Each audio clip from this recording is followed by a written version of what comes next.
Imagine sitting back watching the jankiest stuff you've ever seen playing out on these platforms.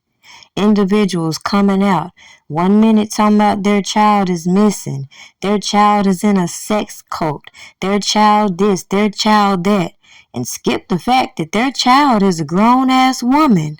So the more they came public with all these elaborate tales, it just further solidified the criminal conspiracy that some of us believe we saw playing out on these very platforms. Now, if you're not a day one supporter, you may have missed some things.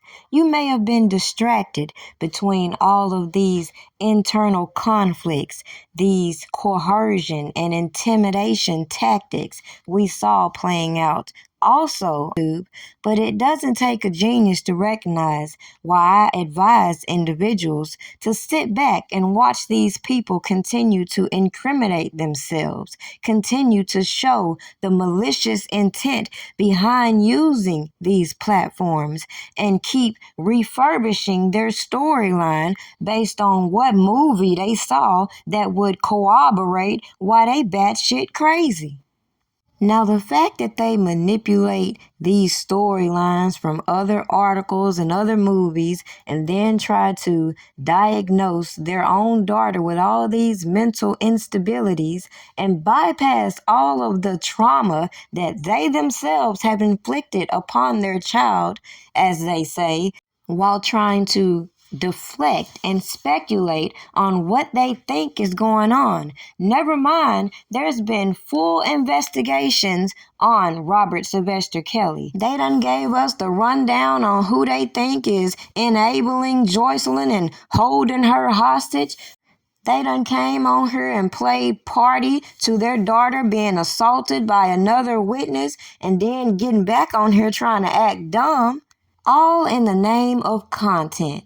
Then to turn around and say that this man's case need to be reopened and reinvestigated just to skip all the bullshit they helped put out here. Stay tuned for this breakdown. Get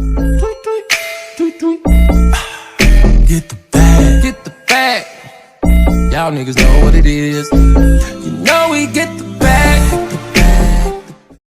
Don't forget to like and share. What? ACP, did you see this? Look, if it ain't official Dana J, Prima Donna News, I don't even want to see it. Just take the talk. Now, I don't know if Joycelyn got a little full of them pills and got to typing a little bit excessively for no apparent reason and forgot a lot of her storylines, but clearly posting Robert Kelly's attorney's number on display, chastising him while your husband on live talking about you want to sit down and meet with him with some cameras is the very reason why we've been telling y'all for the longest their daughter ain't studying they goofy ass, and all these people who came to the internet to deflect, to try to provoke individuals who were calling out the bullshit didn't do nothing but engulf themselves in shit they had no business and further show you all the criminal conspiracy that I believe was playing out on this YouTube platform. Not only YouTube, but all the other social media accounts in which these people utilize